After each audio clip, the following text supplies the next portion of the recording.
dal leen jàmm ci seen émission débat public ci Evenprod Média ñu am mbégte di ci dalal ay borom xam-xam yu ràññeeku fii ci Sénégal ak itam ci bitim réew tey jii ñu ci dalal kenn ci ñoom di Moussa Tine président alliance alliance Pencco ñu nar a waxtaan ak moom tolluwaayu réew mi waxtaan bi ma ci ànd comme ni ñu ko baaxoo sama naataango Pape Cheikh Sylla ñu ngi leen nuyu Pape.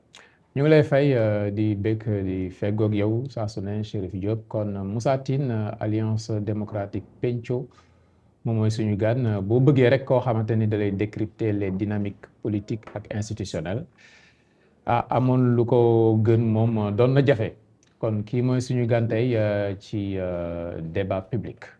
Moussa Tine comme ni nga ko waxee bu doon ci tubaab la dañuy wax ni il a slalomé entre les générations ñu ngi lay nuyu Moussa. maa ngi di fay un plaisir particulier avec yow Pape si content de te retrouver xaw ma. am ngeen année. oui xaw nga yàgg tuuti. yàgg na kay oui absolument mais c'est toujours un plaisir. partagé ak yéen émission bi. jërëjëf ñu lay dalal donc di waxtaan ci l'actualité politique économique et sociale dinañ ci ñëw mais comme disait je pense que c'est Michel Rocard si vous ne vous occupez pas de la politique s'occupe de vous donc wàllu politique moom la ñuy jiital fi ñu ci toll li ci mujjee wadd ci wàllu politique mooy finalement réforme code électoral L29 L30 après l'adoption à l'Assemblée nationale le président promulgué na loi bi ñu ngi ko doon xaar déjà est-ce que mën nga ñëwaat ci séquence boobu ñu fàttali ni yow juriste nga sa xam-xam màcc na itam ci wàllu droit parlementaire noo jàngate loolu. alors en tout cas merci beaucoup mais histoire la boo xamante ne xamaguñu li nekk ci ginnaaw yëpp en vérité. D'ailleurs, ça fait partie de lu ñuy wax les bizarreries de la République actuelle si état bu normal li xew fii yëpp dara waru ci xew pour beaucoup de raisons yoo xamante ne xëy na sax émission bii dina gàtt yëpp pour mun ko wax mais mun nañ ci tënk ay yu ndaw alors d'abord L29 L30 proposition de loi la c'est-à-dire assemblée ay député ñoo xëy suba teel dugal ko bu doon si gouvernement bi jógee dañ naan projet de loi la li njëkk bizarre bon ñu xam ko d'abord xamoon nañ ko avant waxtaan noonu ci aussi après li njëkk bizarre mooy bi président de la République wootee assise nationale ba ñu fa demee opposition bi def ni nañu ubbi débat sur article 29 et 30 waa Pastef bañ dañ ci waxtaan c'est la première bizarrerie ba ñu fa jógee ñu dem liggéey si président de la République yónnee ñu projet de loi ay avant projet de loi yi mu bëgg a dugal ci biir avant projet de loi yi président de la République dugal 29 et 30 développé nañ ko te ñoom lu ñu bind si seen proposition de loi moo nekk si 29 et 30 président de la République nee na ñi nga xam ne ñoo proposé loolu ñoom gisoon nañu projet de loi moom bu mu defoon ndax boole woon na leen si comité de lecture donc ça veut dire que dafa am ñu dem waxtaan ak président de la République ba ñu juboo ci dara président de la République sant ay na ñu bindaat ko ñooñu yëpp mel ni lu rocceeku dem retirer la ñu liggéeyoon ñoom dem déposer ko def ko proposition de loi ndax mel ni dañoo am ñoo xamante ne yéene wuñu woon initiative bi jóge ci président de la République loolu lay nuroon parce que autrement y a pas une autre explication d'ailleurs le président le dit dans son communiqué bu mu génnee communiqué donc en fait aujourd'hui nous sommes dans une phase critique sur notre état. Oui.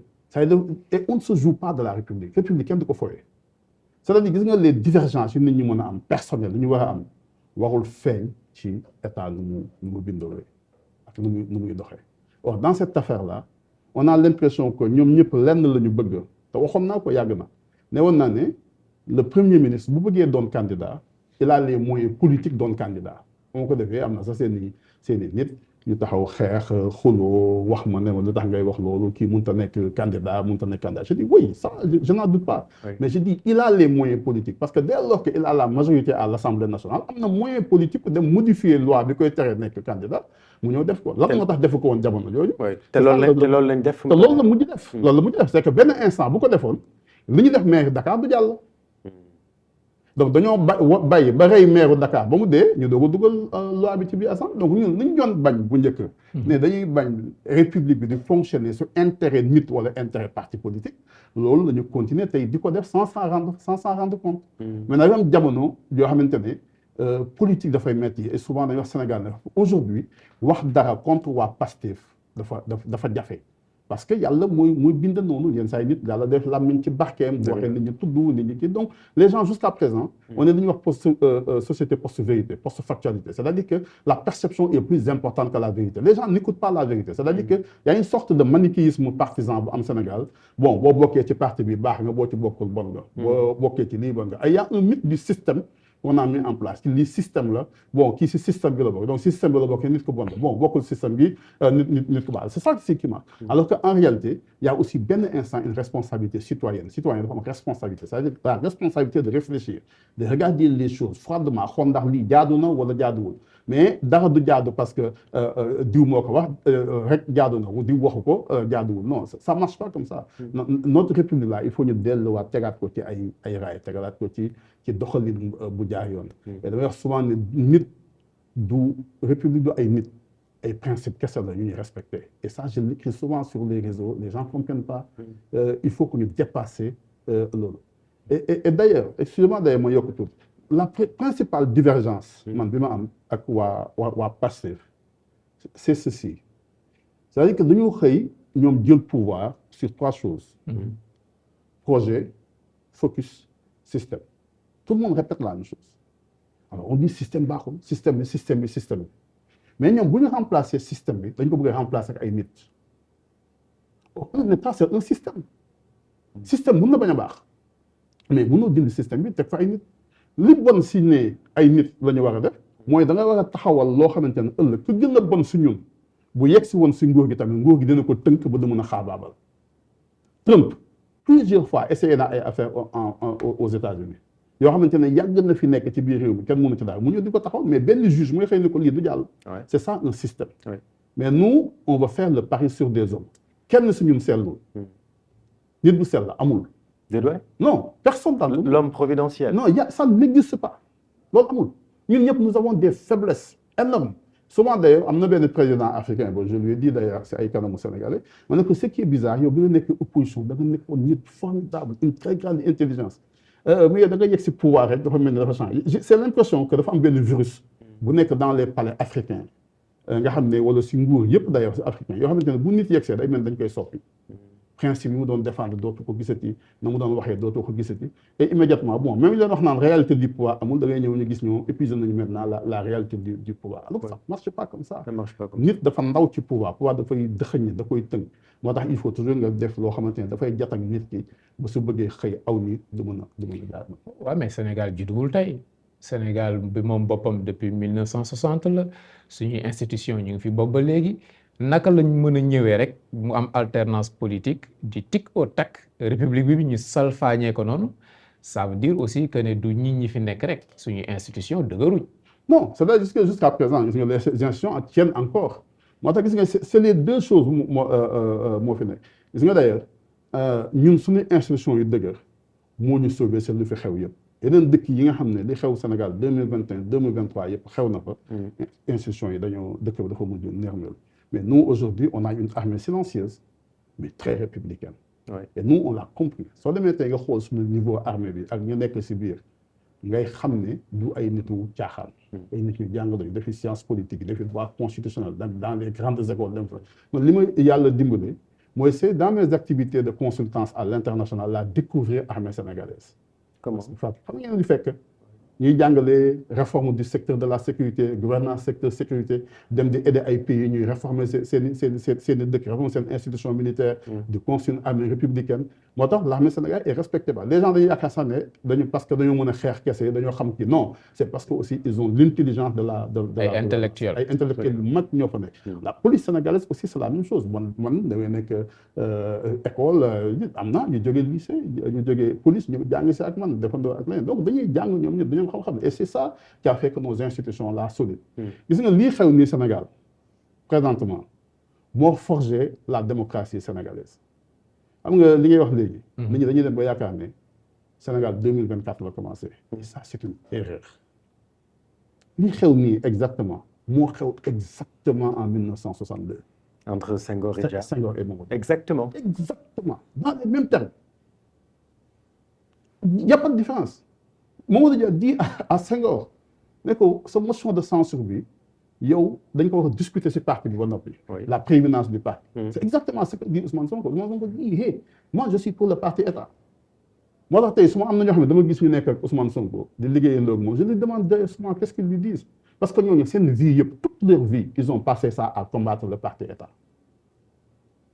Toute leur vie je dis bien amul exception je peux te sortir seen écrit ñoom ñëpp parti État. Dans le jour où Ousmane Sonko a sorti l'idée de parti État assumé ko ci public, moi j'ai tiqué et j'ai eu honte pour ma République, sérieusement, je vous dis sérieusement. Parce que nous avons passé notre vie, ay nit dee nañ ci, ay nit def nañ ci, etc. Et c'est ça. Donc bu ñu ci jógee, le fait que Senghor ait gagné cette bataille-là, parce qu'en disant que c'est pas au État de soumettre à un parti politique, mais soumettre à l'État. C'est après de ce moment-là qu'on a commencé à construire son État. La deuxième chose qui fait aujourd'hui, réalité bi aujourd'hui, mooy ñun sunu nguur yi ku xeex ak président de la République mu gagné la. ak koo mën a doon. koo mën di doon. lu tax.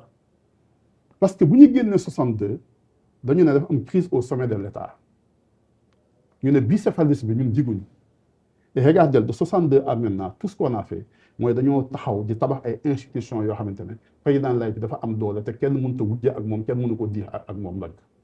moo tax xoolal à chaque fois ñu ne dualité au sommet de l'État le président de la République dàq na ki nekkoon ci wetam.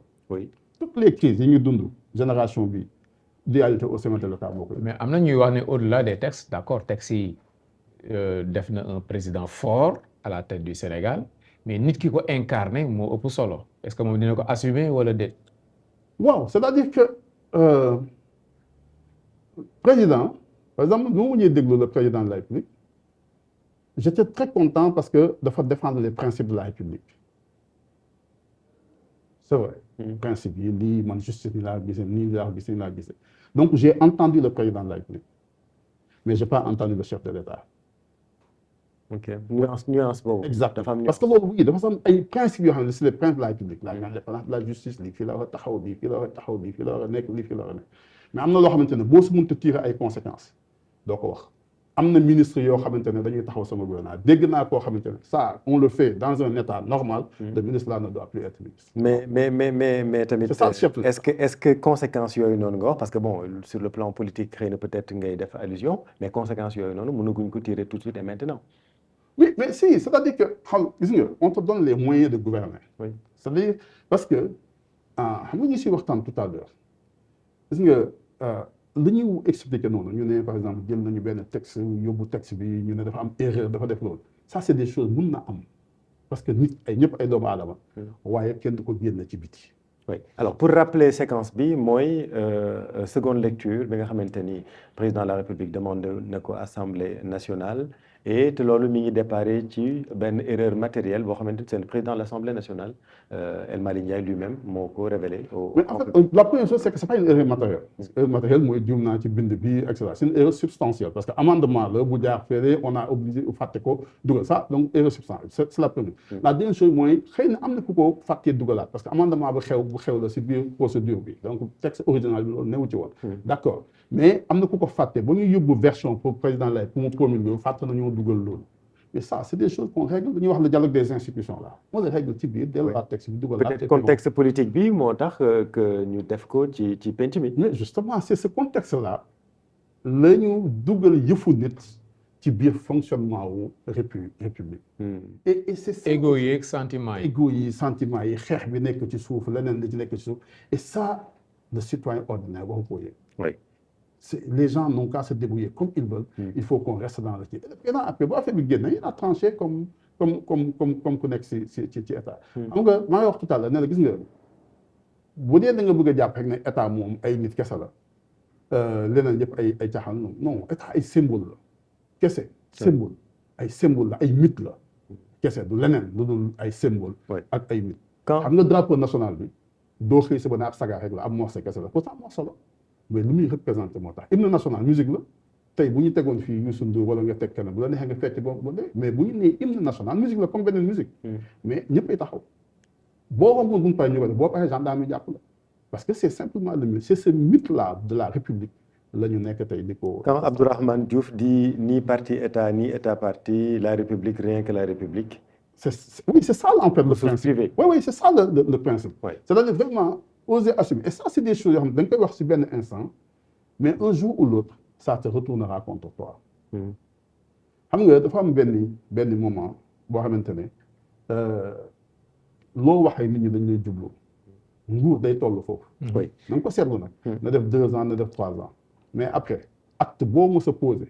demain day retourner waat. Mais en même temps aussi Moussa est-ce que tamit on est obligé d'être figé même si depuis 1962 noonu la ñuy dundee comme ni nga ko waxee et que crise u 62 bi moo tax tey jii ñoom ay institutions yu dëgër il faut savoir aussi évoluer avec son époque vendre un projet c'est pour ça d'ailleurs qu'on parle de changer de république on parle am na si ñenn ci ñoom ñoo xamante ni ñu ngi woote 4e république par exemple est-ce que c'est ça l'État. C'est mutation aussi tamit lu ñu mën a nangu la. Mais juste quand tu portes un projet tu peux l'incarner et venir dire que non les institutions bien les fondamentaux les poutrelles de la République là il faut qu'on les change pour refonder. Mais je suis d'accord moi j'ai dit plusieurs fois wax na saa yi mu ne sa bés su ma amee sañ-sañ ci biir réew mi République day changer lii changer lii changer lii. Oui. Ça c'est y a aucun problème. ci yoon boobu lay nekk peut-être. Non ils sont pas dans cette voie là. Oui. C'est-à-dire que aujourd'hui dañoo bëgg a nekk ci ab voie. boo xamante ne da nga am président de la République xam nga yow yaa xam waa ji naka la def ba falu. ça tu peux le savoir. yéen a xam mais la République moom loolu yoonam newu si. ok y a quelqu'un bu dem élection présidentielle mu newee def élection présidentielle moom moo gagné élection présidentielle. ndax Moussa Tine ko woteel ñu wootee na nañ ko woteel ñu gagné moo xam ndax kilifa diine moo tax mu gagné loolu moo xam mais à partir du moment où il devient président de la République. Il prend toutes les prérogatives et les charges de la fonction. Et c'est ça qui change. C'est-à-dire que. mais ñoom paradigme yi ñoo bokkul yow ni nga koy xoolee moom mooy un républicain qui parle mais ñoom ni ñu koy exposé moom mooy mbirum goree di kii dañoo am benn pacte boo xam amoon nañ ko président légal bu illégal bu légitimul président de transition mais même si campagne présidentielle bi ku mel ne Habib Sy waxoon na ne moom bu nekkee candidat gagné président de transition lay doon mu leer seen discours. Oui c'est-à-dire nit mën na wax ne dafay doon président de transition tu peux le faire. wax ne su ma gagné damay nekk président de transition mën na doon 5 ans mooy j'organise la transition faire réforme de la République faire réforme nii def loolu mais dama lay wax benn affaire gis nga am na loo xamante ne des choses xëy na sax mënoo ko expliquer fii mais dama lay wax rek 2 choses. loo xam ne boo ko bëggee tamit yow mënut a nekk. le chef suprême des armées mënut a am chef. l'armée ne l'acceptera pas. C'est la première chose.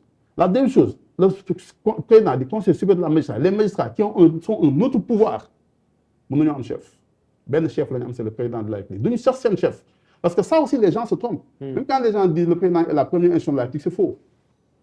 Énumération bi ñuy def ci constitution bi naan les institutions de la République sont le président de la République l'Assemblée nationale et autres ce n'est pas un classement énumération la. waxuñu ne kii mooy premier kii mooy deuxième kii mooy parce que loolu entre le principe séparation des. mais on commence par le président. on commence par le président mais c'est pas dans l'esprit de la constitution du classement. dañuy énumérer dañu ko ñëpp a tolloo. D'accord. parce que le principe de la séparation des pouvoirs c'est de faire en sorte que ñuy séparer mais aussi ñu équilibrer parce que ku ne dafa am doole bu mu war a téye keneen ki. c'est ça en fait le principe. donc mënuloo ko. tey aujourd'hui tu ne peux pas faire en sorte que. sax ne demander au service de renseignement ne le renseignement là nañ ko jox le premier ministre ils l'accepteront pas. En même temps la complexité aussi de notre République et de notre Constitution c'est que quoi que l'on puisse faire le président reste la clé de voûte. Absolument je suis d'accord moo tax ma ne la boo bëggee changer République maintenant tu vas aller changer le texte de la Constitution. Macky Sall changé na fi République vous vous rappelez. def na fi benn République yàggul il change amatul droit de dissolution dindi motion de censure dindi yëpp mais on entre totalement dans le régime présidentiel. yàggul mu dellu soit indiwaat la réforme de Ismaïla Madior Fall. mu dellu soit indiwaat République de 62. Ça marche comme ça donc ce qu'ils ont aujourd'hui la majorité ils ont la possibilité bu leen neexee ñoom ñu xëy suba ne dañuy changer. La constitution dañuy changer la République ils ont la possibilité de le faire il faut juste respecter dispositions yi nekk ci constitution par contre il y a autre chose qu'on ne dit pas Sénégal kenn mënu fi changer constitution bu président de la République d'accord.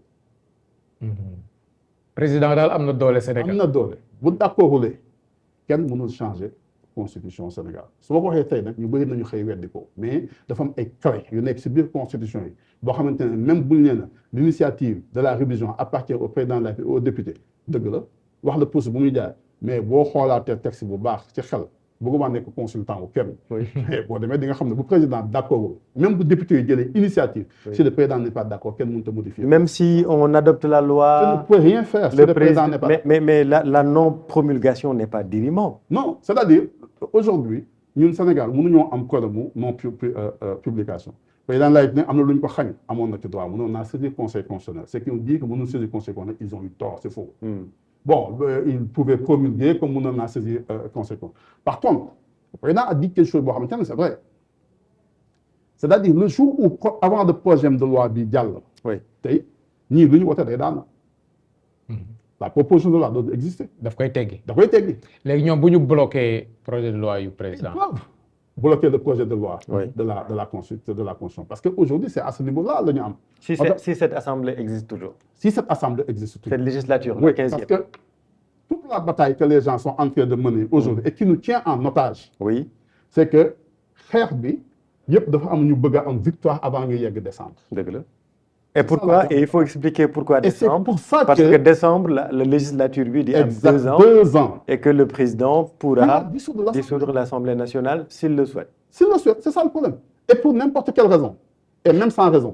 Et pourquoi? Oui, parce que la Constitution, c'est ça le problème. Justement, ñoom loolu dañ bokk na ci li ñuy réfuter nee nañ loolu baaxul ci république il faut que ñu recadrer loolu. Oui. Président jékki-jékki rek ne ok assemblée bi. Merci, au revoir. Oui, mais c'est pour ça que nous, notre président est très fort. Parce que nous, sur le président, il est garant international, il est tel, il est tel, il est tel. Moi, d'ailleurs, avant même disposition d'exister, en France, moi, n'est que président de la République, il démissionne de son poste de chef de parti parce que tu es garant international, tu es garant de l'équilibre. Et le président est garant, la Constitution dit, du fonctionnement régulier des institutions. Donc, nous avons le pouvoir, à partir de ce moment-là, nous avons sañ-sañ boobu ak doole jooju moo tax ñuy xeex aujourd'hui il se dit bu ñu yeggee décembre parce que y a aucune raison buy tax tey nit war a def congrès war a def lii war a def lii mais c'est qu'on est au centre justement de cette bataille. Mais le problème que nous avons man en tant qu'opposant c'est que la bataille devient une bataille personnelle au détriment de la République. J'ai une question. C'est ça qui nous bloque. Une question, Moussa. Est-ce que tey jii la majorité primatorale nañ ko woowee noonu mën nañu empêcher. Mais ça, il faut que ça parte dans le livre de droit constitutionnel. Majorité primatoriale. Mais c'est le cas aujourd'hui. Tout le monde sait que c'est Mais je n'avais pas le concept. Le chef. Il faut avoir le centre de la formule comme Rousseau pour sortir ça. Merci beaucoup. Le chef de la majorité, donc, moi, le Premier ministre, Ousmane Sonko, est-ce que tey jii am nañu moyen empêcher ou bien wala limiter les pouvoirs du président en matière de dissolution? Gis nga moo tax yenn saa yi et nous c'est ça l'erreur que nous faisons yenn saa yi dañuy juum suñu bëri parce que dañuy def ay textes yoo xam ne dañ koy def de façon conjoncturelle. Le président de la République effectivement ñu na def gagner élection après ñu dem élection législative le premier ministre nekk yow toogal sa bureau au nom des principes mu toog bureau le premier ministre defar listam defar majorité à l'Assemblée nationale ñoo dellu si waat.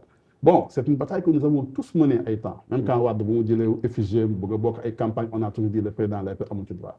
Mais aujourd'hui, quand tu regardes la situation politique du monde, est-ce que le président de la République en définit, on a toog ci parlement bi bàyyi keneen mu dem définir parce qu'il a besoin aussi moom am majorité. Donc de sorte qu'aujourd'hui, quelle est la situation bi nga am Sénégal? Tu as un premier ministre bu nekk patron de la majorité parlementaire. Donc majorité primatoriale. Je reprends le terme, je te la vole plutôt. Alors, donc moom moo am aujourd'hui les moyens politiques de gouverner. Moyens politiques de gouverner mooy la mooy voter loi yi à l'Assemblée nationale. Mooy voter budget à l'Assemblée nationale mooy def la distribution des ressources en tout cas bu ci d'accordul du jàll. Bien sûr. moom mooy mën a daaneel gouvernement wala daaneel gouvernement moom mooy et cetera et moom mooy contresigner aussi des actes du président.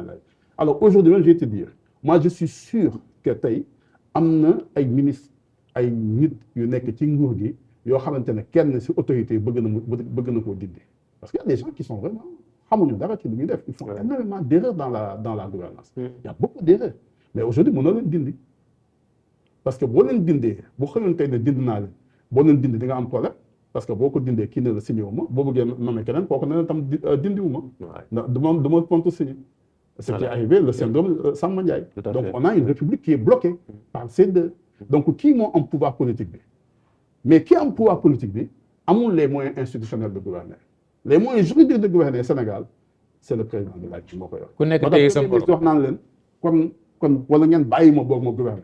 Il a la majorité mais il dit wala ngeen bàyyi ma boog ma gouverner.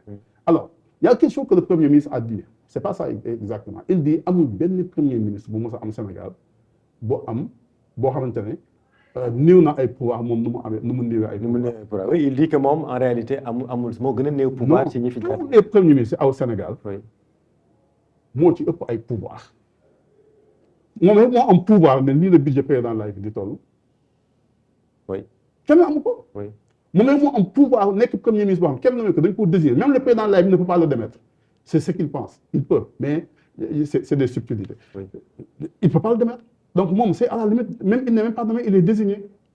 Enfin il peut pas le démettre ndax. oui conséquence si ginnaaw mais le président là il peut le démettre demain. Bien sûr. Il peut le démettre demain non seulement il a les moyens de le démettre même il a même les moyens de le neutraliser. Mais je dis je suis pas consultant. Donc c'est la vérité il a les moyens constitutionnels. Non mais mën nga bañ a retenir mën nga dem. il faut voir la conscience dans le fond pour savoir effectivement qui peut. On sent que ne bëgg nga à la limite conseiller Diomaye Faye ci situation bi.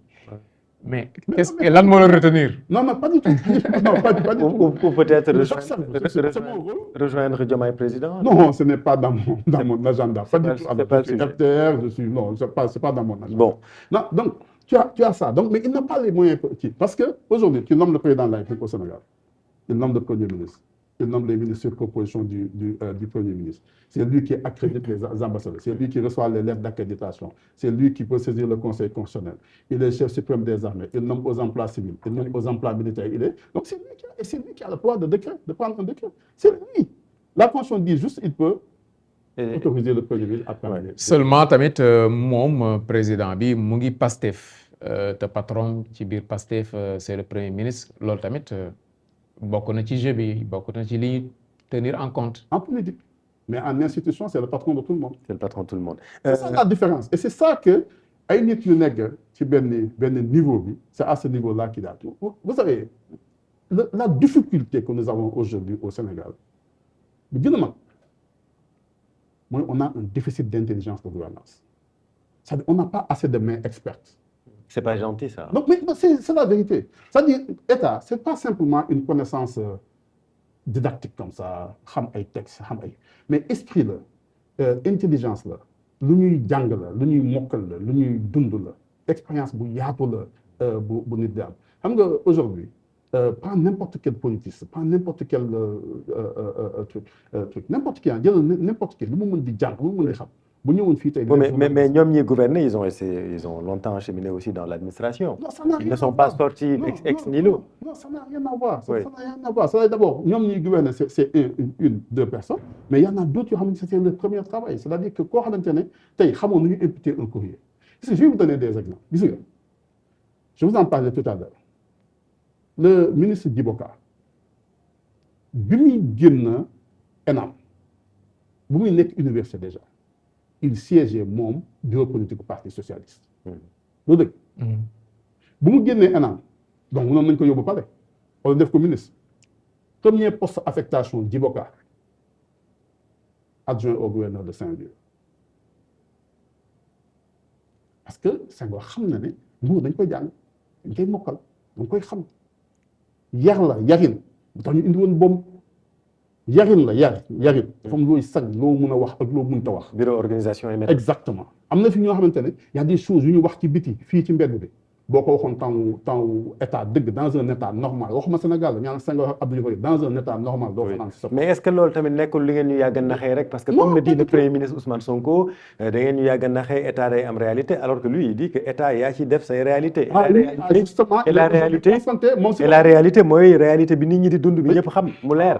Alors venons. Da ngeen di ñëw non les technocrates ñoo xam état vous restez à côté. Je suis d'accord. Il a aussi décomplexifié aussi un peu la chose politique. Malheureusement. Ah bon? J'ai dit pourquoi. Gis nga tous les ministres des finances là yi nga gis Sénégal yi fi jaar tous les grands ministres des finances et qui ont fait d'ailleurs d'excellents premiers ministres. Xam nga seen premier poste d'affectation bu ñu nee ministère fan la woon bureau du courrier du ministère. ñu rampé. oui parce que ministre bureau du courrier fa ngay jàngee état courrier di ñëw di yegg si ngay xam ne ñuy imputé di jàng di def loolu c'est intelligence boobu ngay am le premier il a dit mais après il s'est rendu compte très vite que waaw état waaw d'accord nit la mais nit bi mooy état bi état si boppam du nit lu waa ji doon wax naan man mosuma ànd ak état c'est ça pourtant dafa exister exister am ay oto yu moom si turam am compte bancaire yu moom ci turam am avocat bu koy défendre am ay kër yoo xamante ne état beek moom d'accord loolu mooy mitu état bi donc mënoo dindi mythe boobu boo dindee mythe boobu état amatul la deuxième chose mooy boo xasee dugg si état tey wax nga fi ay wax yoo xamante ne jàpp nga ne sañ nga ko parce que da ngaa bëgg a def transparent mu bloqué sa économie tey mënoo lever benn fonds à un taux concessionnel xëy na suba teel na oui il y a une dette cachée tu as dit la vérité d'accord mais bi nga ko defee nga bloqué sa dëkk ba léegi dëkk bi avancé wu. juste peut-être dernier point ci sujet boobu balaa ñuy wax ci FDR ak local yi ak sur le plan économique tamit il y a des choses à dire gis nañ la aux côtés de Khalifa Sall lors de son congrès constitutif mu wax que ni en réalité tout ça ce qui se passe entre le premier ministre Ousmane Sonko et le président de la République Bassirou Diomaye Faye en réalité baara yëgoo la est-ce que au vu de li ñu jot a gis yow loolu da nga koy jàpp. alors man dama si douter lu yàgg. ndax baara yëgoo la wala du baara yëgoo. et il y a beaucoup de gens yi lay wax ne la faites attention parce que lii nëwul lu sérieux ce que je comprends lu tax ma si doon douter mooy genre mise en scène yooyu il faut avoir vraiment une intelligence aiguë du cinéma pour def ko. et souvent ñi jaar ay services secrets des renseignements ñooy am aptitude jouer genre rôle yooyu mais dafa am lu tey xel lu bari c'est-à-dire mënul leen a xëy suba kii aw fii wax kii aw fii wax ngeen génne seeni divergence si mbedd bi xam nga tant que sax si seen biir la y a pas de problème te divergence si biir mbedd bi ensuite nga xëy suba on monte l'image yo defal ko travatal defal lële defal lële defal loolu gis nga lu ñuy wax transparence c'est république du kese transparence ay gestion mais les hommes aussi doivent être transparents parce que du ñoom dafa am lu ñuy représenter dafa am fu ñu nekk donc boo tollulee foofu il faut quand même jouer le jeu très clairement quoi que nit boo d'accord ngeen xam ne d'accord yéen yi sell ngeen xamante ne yéen fii ngeen jëm fa la ngeen jëm et autres moi je l'ai toujours considéré parce que man dama jàppoon ni ay nit ñu toll foo xamante ne tuddante nañu doom tudde yaay doom tudde yooyu doom je pensais que yenn niveau de divergence yi mën nañu ko am mais quand cela ne tient c'est une histoire parti politique la man ce qui se passe à l'intérieur du parti vraiment c'est une affaire oui ñoom seen yëf la nous ce qui nous intéresse c'est la République et c'est l'État moi je suis un militant de la République et de l'État lu waa ji wax naan la République jusqu'au bout c'est ça qu'il faut c'est-à-dire il faut que ñu dellusiwaat nous sur nos principes c'est-à-dire sans nos principes ñun ñëpp kenn nekk ci sécurité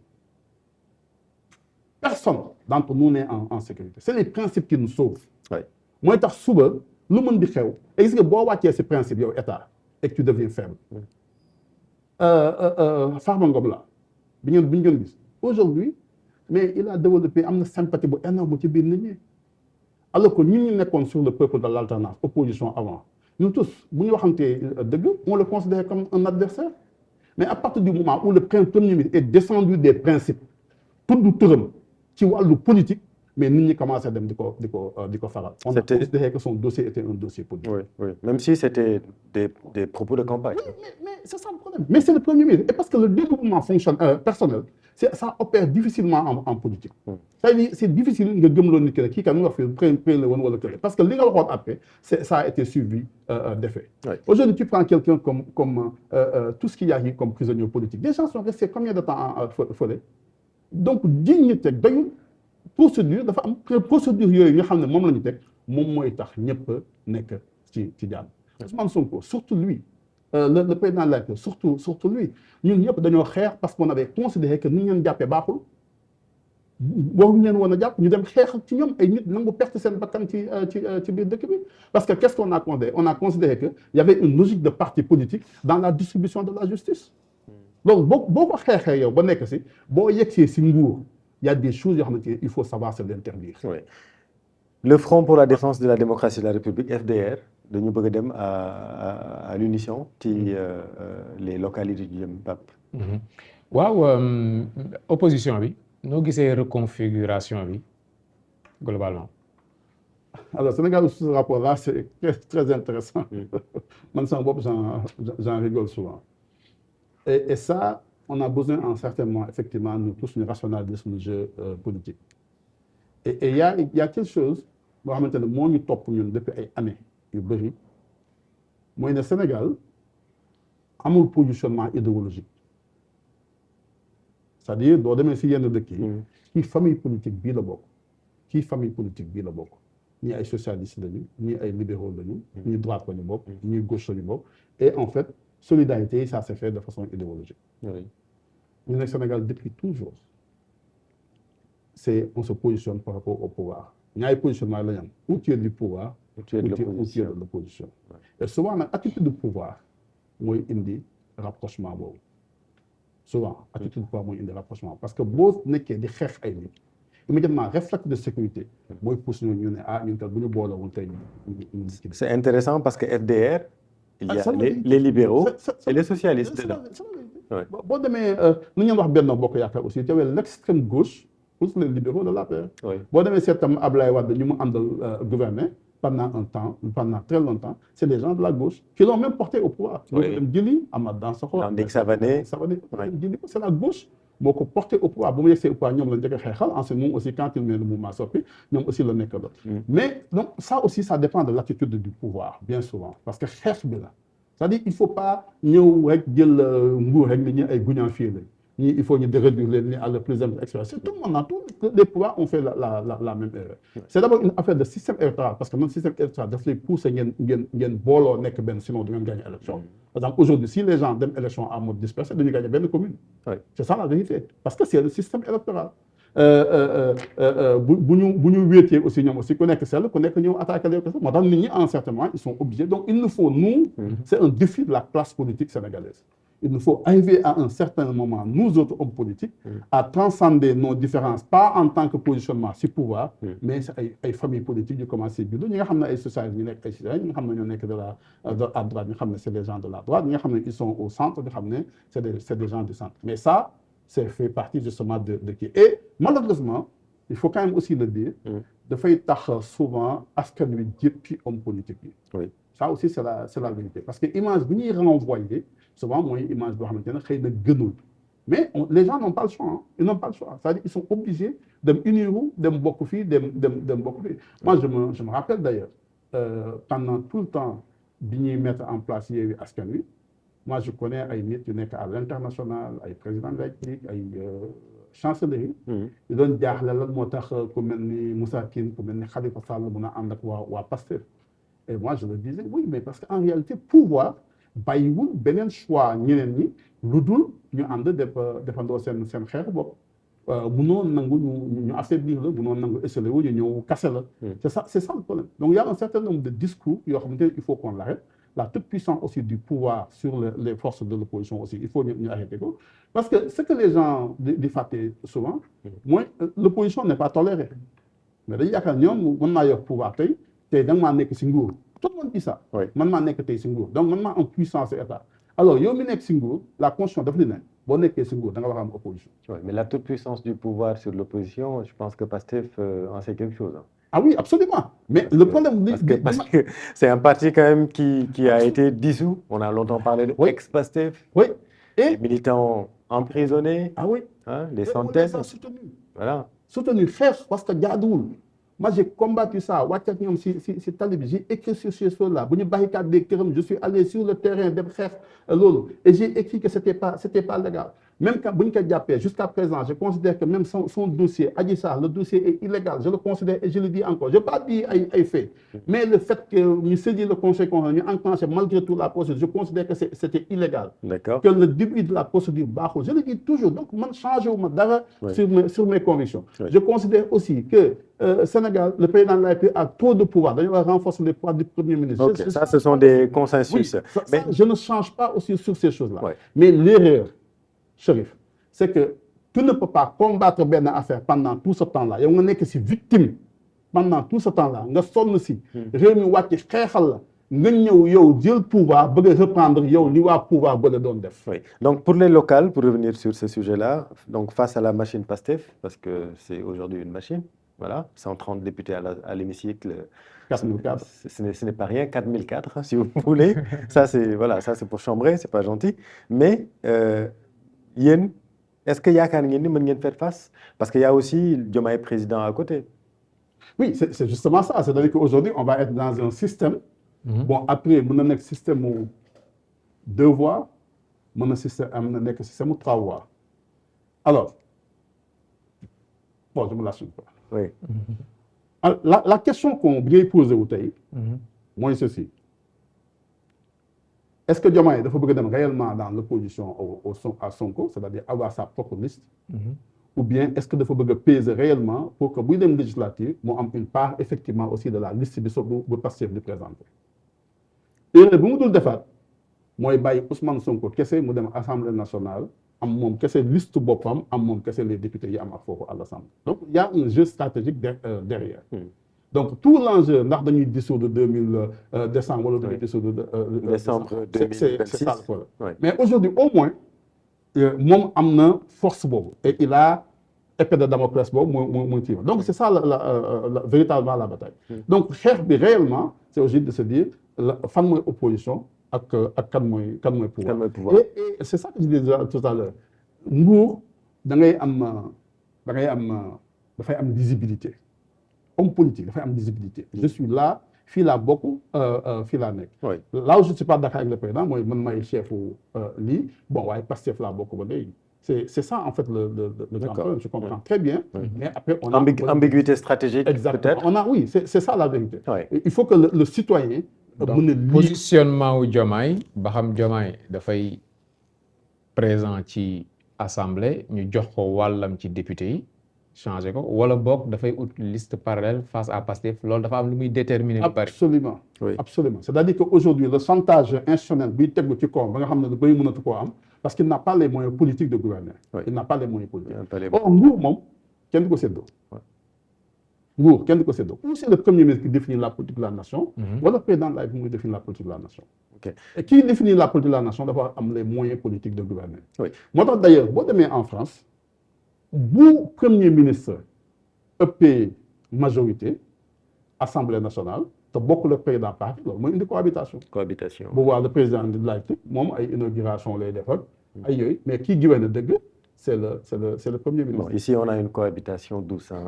Il n'existe pas de cohabitation douce. Une cohabitation n'est pas douce. Mais donc, FDR, donc, il y a une pour mener au moins pour les locales. Pour les locales. Et sur le calendrier électoral, est-ce que vous avez une certaine visibilité? Non, jusqu'à présent, non. Parce que le problème, mooy kañ ñuy def révision yi. Il faut que le président de la République décider wax ne kañ ñuy def élection yi. À partir de ce moment-là le calendrier républicain électoral di commencer di génn. Par contre il y a quelque chose il faut que ñëpp fàttaliku ko. Sénégal conseil constitutionnel nee na kenn du fi yokkati mandat kenn du fi wàññi mandat. Élection date échue. ak mandat bu mënti doon ak Macky Sall. ak mandat bu mënti doon. mandat bu mënti doon mandat national le conseil di wax. moom la ñu reprendre élection yi passé.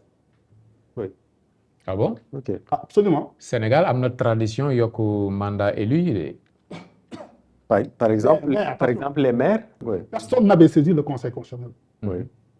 C'est-à-dire que bu muy am. député yi nekkoon assemblée. motuñu woon lim bu mën a tax ñu mën a saisir conseil constitutionnel. Mais aujourd'hui si quelqu'un saisit le conseil constitutionnel si augmentation ou de réduction de mandat le conseil va annuler la décision. On en est à ce niveau-là. Le conseil a dit Sénégal à partir du moment où ñu lay bi ñu lay fal xam nañu sa durée mandat mënatoo yokk mandat mënatoo wàññi. Est-ce que mais les maires actuels sont concernés ou pas? Tout le monde est concerné. Tout le monde est concerné. Donc réduction mandat amatul. Donc élection maintenant c'est à date échue. OK.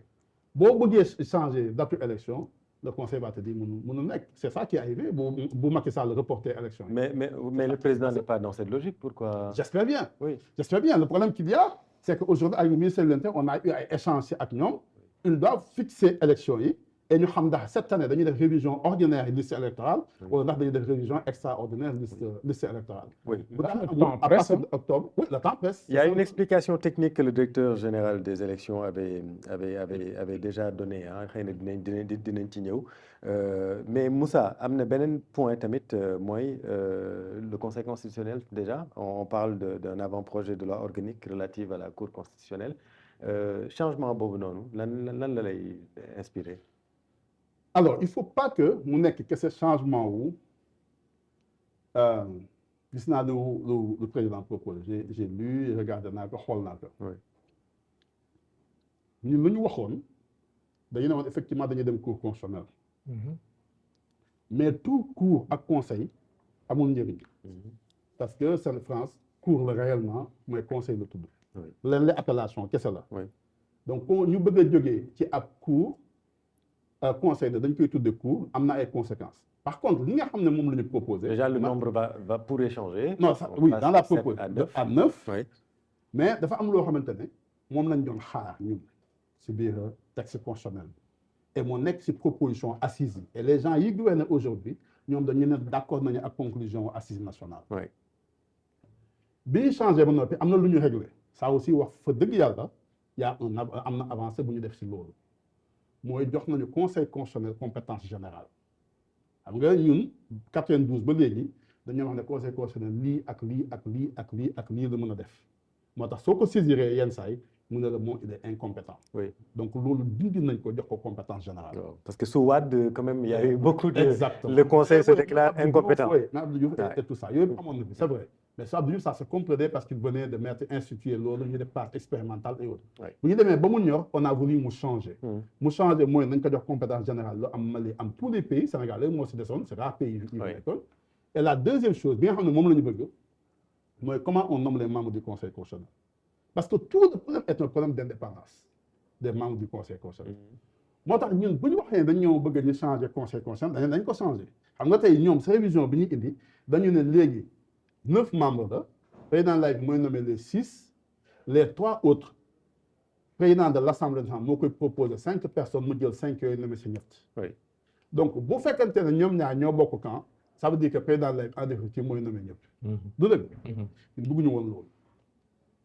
non dañoo bëggoon ne ñun et loolu mooy woon assise aussi bu ñuy nommer conseil constitutionnel le président lay na am ku mu nommer na nommer sax président conseil constitutionnel nangu nañ ko parce que mooy président lay président assemblée nationale na am ñu mu proposé tamit nañ ci bokk ci biir amuñu problème mais dafa am beneen idée bu nekk ci ginnaaw mooy ñi nga xamante ne dañ leen di nommer autorité politique di leen nommer ñi nga xamante ne dañ leen di fal nañ ci ëpp doole lu ñu bëggoon mooy lan mooy bu ñu nee dafa am avocat bu ciy bokk ñu ne avocat bu am 15 ans wala 20 ans na avocat yi si seen biir dem réunion wote ne kii mooy dem conseil constitutionnel. xam nga boobaa kooku kenn mënu ko dara.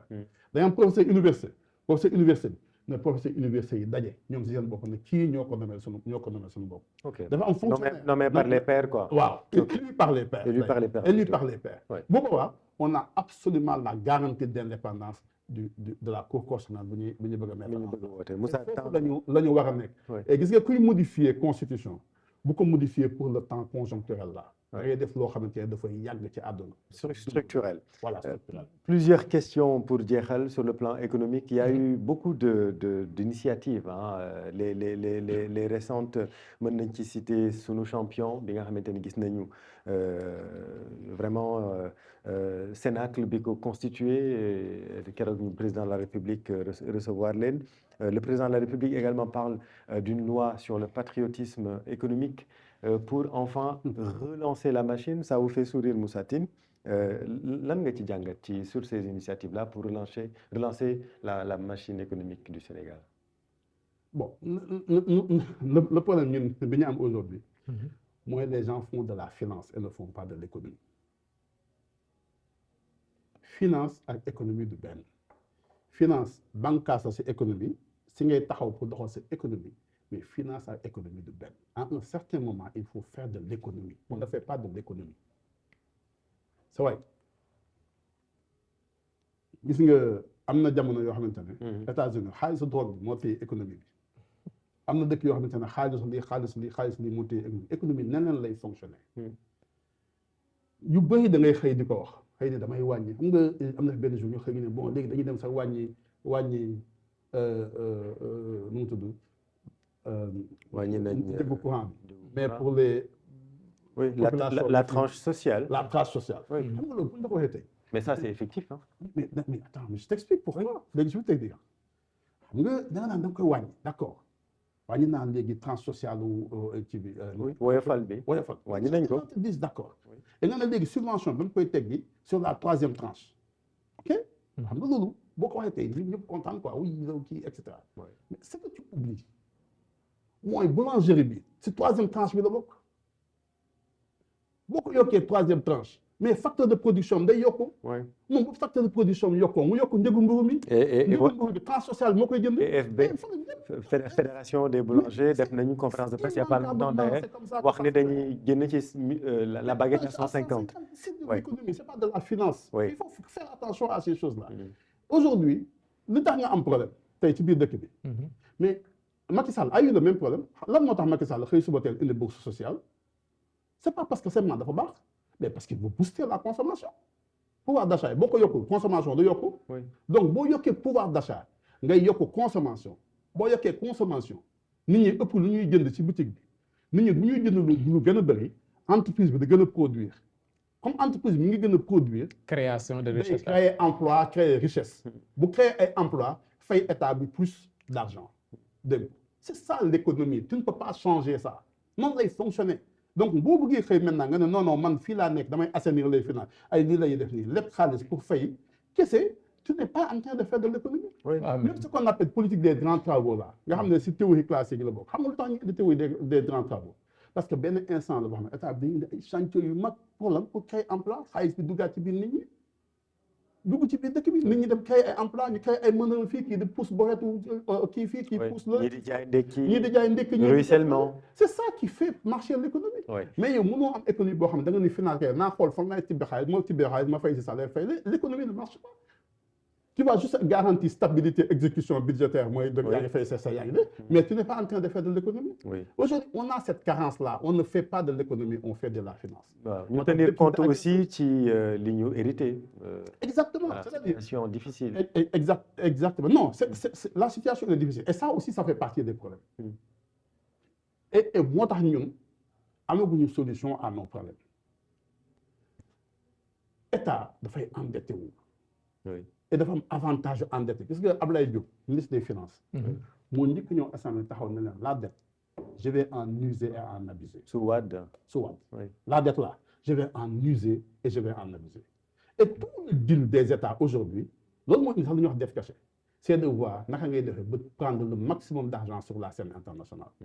plus ngay dem di produire c'est dans 50 ans yàlla xam ni xew donc effectivement il y a une discipline budgétaire qu'il faut respecter je suis d'accord que dette cachée baaxul mais aujourd'hui ñii seen bopp ils vont faire une dette cachée. ils finiront par faire lu ñuy wax nii lu ñuy bañ tey dette cachée. ils vont finir par le faire parce que bu ñu nëbbul seen dette wax lii parce que c'est quoi le deal. tu sais yow def nga dette cachée. ñun ñëpp def nañu dette cachée. ah bon ah oui. Pape nga def dette cachée. non j'explique. ci kër ga oui non pire mieux que ça. man maa ngi liggéey fenn je suis salarié. ma xëy benn jour gis immeuble bu ñuy jaay qui coûte 150 millions. moi je suis à 20 ans de la retraite ma dem seeti banque bi mais banque bi dama bëgg nga lebal ma xaalis ma jënd banque bi lan lay seet ndax mun ngaa fay sa solvabilité. lu dëgg yenn saa yi sax mu ne dama indil ma visite médicale seetal ma leen ñëw seetal parce que banque lu ko intéressé. mooy yow na nga ko jox garantie nga di nga fay. yow bokk nga benn tontine booy fay 500 000 francs par weer teggi nga ba noppi tontine boobu nga war a teg di continuer waat di teg da nga koy jëlee sa salaire di ko fay doo ko wax banque bi parce que boo ko waxee banque bi du la lebal.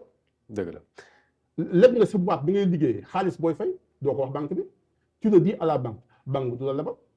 et donc yow booy dem di seet banque bi da ngay préparer say finances façon boo xamante ne banque bi dana nangoo lebal. c'est ça la dette cachée c'est pas autre chose. maintenant nit ñi dañoo def amalgame après en lu ñuy wax dette cachée ak dette détournée dette détournée délit la bu dee loolu dafa am ñu ko def il faut les poursuivre mais dette cachée stratégie économique la mën nga si d'accord mën nga ci bañ a d'accord mais les états sont contraints. c'est une technique la pour am lever des fonds sur le plan international. waaw mais loo ci mën di dégg tamit une bonne gestion de la dette publique loolu tamit nécessité la sinon. mais je suis d'accord moo tax ma lay wax souvent ne la réalité étatique gis nga Machiavel loolu doon expliqué daan wax naan gis nga ni da nga naan doo fen doo sàcc doo def nii il a raison ah mooy la morale la éthique sociale. Bien sûr. Et il dit il y a une morale qui est au-dessus de tout cela la morale de la responsabilité l'éthique de responsabilité. L'éthique de responsabilité et l'éthique de conviction. Exactement boo si tollee si benn niveau yow état. il y a des choses yoo xamante ne. un peu de mégalomanie. oui non même mégalo moom kii la. Alors dernière question Moussa ñu jeexal question boo xamante c'est un peu plus personnel ça fait très longtemps yaa ngi ci politique bi sànq ci njëlbeen maa ngi naan que da nga slalomé entre les générations bokk nga ci génération malsaine bi nga xamante ni 88 tey jii seen génération président Bassirou Diomaye Faye dafa mel ni daf leen bu ma ko utiliser baatu tubaab bi mooy ringardiser c'est-à-dire tey jii dafa mel ni vous avez raté quelque chose. Nous avons été débordés par les réseaux sociaux. Par les réseaux sociaux. C'est ça la vérité. Parce que ça fait longtemps par exemple yow ça fait longtemps que kenn éliru la. Oui, ça fait. Bon, qu'est-ce qu'il explique? D'accord, ça fait 20 ans que j'ai quitté l'Assemblée nationale et après, à chaque fois, il y a eu des incidents qui ont fait que je ne suis pas. Bon, d'ailleurs, en certains moments, mon parti de Légui, on s'est repris sur nous-mêmes, on fait un congrès, on a fait un congrès il y a 1 an exactement. On a remis le truc là et on a commencé à dire sur le yoonu bopp la ñuy tëral yoonu bopp nag mun na am jàppante loxo ànd ak kenn dem defi. Mais aujourd'hui, ce qui est très clair, moi, c'est sama bopp mooy man xool naa réew mi nu muy doxee gis naa tam ñi fi ne méngale naa samay xalaat ak xalaatu ku ne gis naa xalaat sa li ngay xalaat je considère man que aujourd'hui am naa lu ma proposé Sénégalais ci wàllu wu ne la wàllu téye économie wàllu réforme institution yi xam exactement suba boo ne woon suba ne yaa nekk ci nguur gi qu'est-ce qu'il faut faire xam naa et c'est-à-dire que je suis prêt aujourd'hui je suis prêt à faire je l'étais déjà depuis très longtemps mais c'est aujourd'hui je l'affirme très clairement je suis prêt aujourd'hui dugal sama loxo ci doxalinu réew mi parce que ce que je vois là. Sa engagement daal affaiblir. Exactement. Mais vous êtes prêt jusqu'à quel niveau? Être candidat? Ah oui, absolument, oui. Rien d'exclu. Non, mais ça ça fait dans l'ordre naturel d'ailleurs des choses. Aujourd'hui li teew mooy il faut préparer local bi il faut le faire aujourd'hui ci parce que y a deux choses yoo xamante ne mënul ñàkk a am benn bi c'est local nga xam ne mooy ñëw deuxième bi mooy élection législative troisième bi effectivement c'est la présidentielle. Présidentielle nag lecture moment la législative aussi lecture moment la mais aujourd'hui li nga xam ne mooy le këtt ne jonn c'est en fait aujourd'hui le local et il faut se positionner il faut positionner les responsables du parti parce que parti aussi il s'agit pas seulement am benn ambition pour benn nit mais am ambition pour un parti parce qu'il faut construire un appareil appareil bi ngay war a taxawal ba noppi am ay élus am ay maires am ay adjoints au maire et c'est ça qui fera la force bi tax nga am leen et c'est ça qui fera effectivement aussi boo si tollee nga mën a aussi régler le défi du parrainage donc loolu mooy yoon il faut avoir une stratégie politique 2029 ça se prépare maintenant il faut commencer maintenant commencer liggéey maintenant wuti ay nit wuti en fait construire un appareil c'est ça la vérité la deuxième chose mooy après benn instant da ngay remettre sa bopp en cause parce que en politique aussi il y a ça il y a dafa am benn brin d'égoïsme utile en politique boo ko amulee effectivement da ngay kii donc maintenant il faut penser aussi à soi on en est effectivement aussi à ça il faut aussi faire bilan li xew yëpp ci biir par exemple quand je fais le bilan de ce qui s'est passé Sénégal année yi passée man damay am respect bu bëri pour Abdou Diouf pourtant j'ai combattu Abdou Diouf j'étais jeune mais je l'ai combattu oui mais j'ai beaucoup de respect pour le président Abdou Diouf am naa chance d'ailleurs rencontré que récemment mu recevoir ma këram ma toog waxtaan ak moom à Paris et mais il faut benn instant faire le bilan Abdou Diouf c'est le président nga xam ne pendant tout le temps bi fi nekk on a eu une courbe ascendante de notre démocratie da nga ko bàyyi xel. démocratie mais même l'État en termes de progrès économique et social. non si le dernier septennat de Abdou Diouf là moo tax gis nga souvent nit ñi dañuy. le dernier septennat où on est sorti des politiques de réajustement. Ah oui structurel. Oui, c'est-à-dire c'est la seule fois demandez au chef d'entreprise. C'est avec le gouvernement Sakho Loum là bi ñu fi ñëwee après premier ministre Lamine Loum. D'ailleurs gis nga bu ñuy wax premier ministre honnête Sénégal. ku yor référence am. premier ministre Loum. À tout point de vue. C'est le premier ministre Lamine Loum. En termes de changement radical. état bi mettre ko sur les remplats c'est moom Lamine Loum. C'est sous Lamine Loum yéen seen entreprise boo leen état bi amalee xaalis yéen bu ngeen déposer seen kii pour fay on prend l'argent on le dépose à la banque. saa yoo demee ñu def sa xaalis. amul woon jot dara. la équipe bi delluwaat ci dëkk bi commence à fonctionner commence à dugg les chantiers. mais ça c'est en 2000 c'est-à-dire. c'est après la fin en 2000. 93 ba 2000. mais 93 2000 c'est le meilleur septennat du xam nga fa nga. mais ce sont les années dures. Non oui parce que rappelle-toi. oui foofu la ñuy def dévaluation du franc CFA. exactement c'est pour ça que je dis que ce sont les années très dures. xam nga foofu ñii dañoo ñëw ne def caché ñii dañoo ñëw fekk dévaluation. oui fekk année bi dure ajustement structurel. exactement mais balaa ñu fee génn en 2000 c'est ça le livre du premier ministre Lamine Loum le Sénégal au 1er avril 2000 ñu retrace compte yu fi bàyyi nga xam ne Abdou Diouf dafa yegg si sax si nguur bi yegg si nguur Abdoulaye Wade. mais moom xam woon ne xaalis bu toll ne am na ci biir réew. oui on se rappelle oui. mais je vais vous donner beneen anecdote pour ñu jeexal. pour wax la souvent naka la économie complexe. et c'est ça que les gens ne savent pas gis nga boo yoree nguur dafa am benn valeur yooyu défendre dafa am loo war a wax loo mënta wax dafa am comportement boo am y a des choses yoo mën a def ak loo mënta def. y a des choses loo mën a wax ak loo mënta wax. lu Abdoulaye Wade di ñëw il a combattu le parti socialiste ba yegg si jël si nguur bi bu mu ñëwee il a trouvé des problèmes d'accord mais lan mooy woon discours Abdoulaye Wade dafa xëy mu ne gars yi tey damaa dem ñu may jox xaalis ba mën leen doy na ñu may lebal xaalis mu leen doy na parce que man am naa xaalis xëy dafa fees dell ak xaalis xam nga pourquoi mu wax ko parce que l'économie c'est la confiance. ouais. Et cette confiance. Il aurait pu dire problème bi. Oui. Il a dit parce que mon économiste là, il dit aux gens man dama doyal xaalis. Et cette confiance tey jii moom la. boo yegsee si à cause d'un risque pays un peu. exactement yaa xëy suba teel nga ne hey yéen waa askan wi si àdduna bi yëpp. oui. bu ngeen ma lebalee xaalis mënuma leen a fay ndax det ba ma leen déclaré woon ëpp na bu ñu leen déclaré woon ëpp na ko. donc bu leen ñu lebal. merci Moussa. et c'est ça qui a amené la crise de confiance. moo tax aujourd'hui mënoo am ay prêts à des taux concessionnels. mënoo am programme avec le FMI. tu es obligé de taper si ay dëkk bi fii ak ay termes yoo xamante ne maturité bi yàggul ñu teg la ay taux yu mag loolu liggéey nga fay ko amatoo xaalis boo investir moo tax jusqu'à présent amoo chantier bu ubbee ko ci biir réew mi. moo tax ma ne leen il faut qu'on arrête de faire de la finance et qu'on fasse de l'économie. Merci beaucoup Moussa Tine. maa ngi leen di remercier. ñu ngi lay jaajëfal doon am mbégte dalal la. Je pense qu'on a fait un peu le tour des questions stratégiques. Mais je reviendrai volontiers. Avec plaisir. Avec plaisir. waay moo ñun tamit dinañu neex trop nga fi jaar.